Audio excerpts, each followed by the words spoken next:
संदेश चर्चा का विषय बना हुआ है। दरअसल अयोध्या में रामलला की प्राण प्रतिष्ठा की पहली वर्षगांठ पर सीएम योगी ने एक बार फिर बटेंगे तो कटेंगे का जिक्र किया। राम की नगरी में सनातनियों को एकता का संदेश दिया। योगी आदित्यनाथ ने कहा, अगर हम जाति के नाम पर विभाजित होंगे तो अपमानजनक स्थितियों का सामना करना पड़ेगा।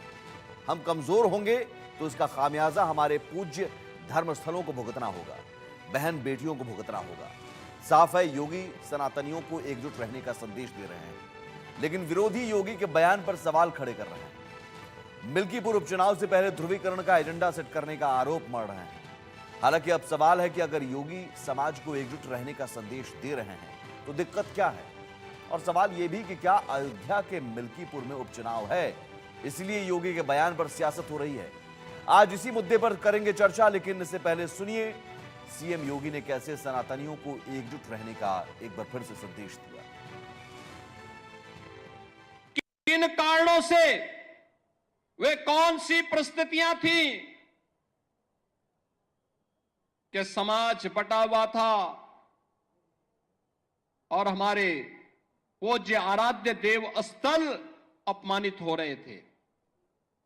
अगर हम जाति के नाम पर और तमाम अन्य वादों के आधार पर विभाजित रहेंगे तो इस प्रकार की अपमानजनक स्थितियों का सामना हम सबको निरंतर करना पड़ सकता है। याद रखना, राष्ट्रीय एकात्मता की कड़ी मजबूत होगी, सनातन धर्म भी मजबूत होगा, देश भी मजबूत होगा, हम सब भी मजबूत होंगे। लेकिन अगर हमारा देश कहीं किन्हीं कारणों से आपस में ही विभाजित होकर के कमजोर होगा,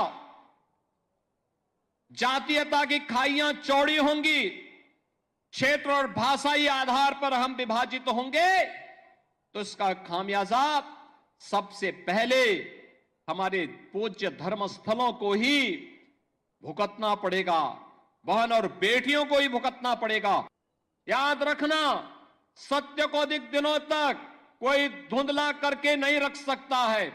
सत्य एक दिन सबके सामने उजागर होगा, और सत्य का उजागर होना ही अयोध्या में राम जन्मभूमि पर प्रभु रामलला के भव्य मंदिर के निर्माण के रूप में हम सबके सामने सत्य के रूप में देश और दुनिया देख रही है। और हमारे साथ तमाम पैनलिस्ट जुड़ चुके हैं। मुकेश त्यागी हैं बीजेपी प्रवक्ता।